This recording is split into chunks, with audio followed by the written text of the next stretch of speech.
লাভপুরের হাতিয়া গ্রামে বোমা বিস্ফোরণের ঘটনায় চেন্নাই থেকে লাভপুর থানার পুলিশের হাতে ফের গ্রেপ্তার ৩ জন।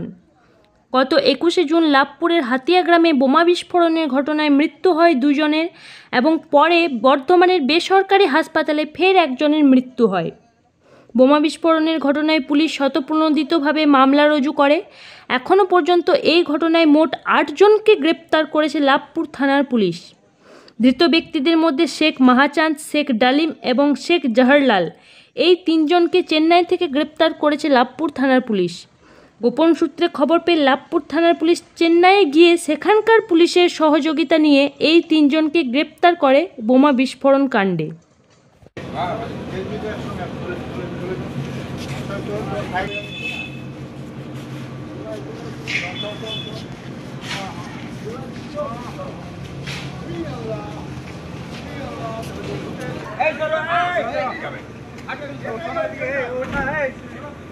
Hey,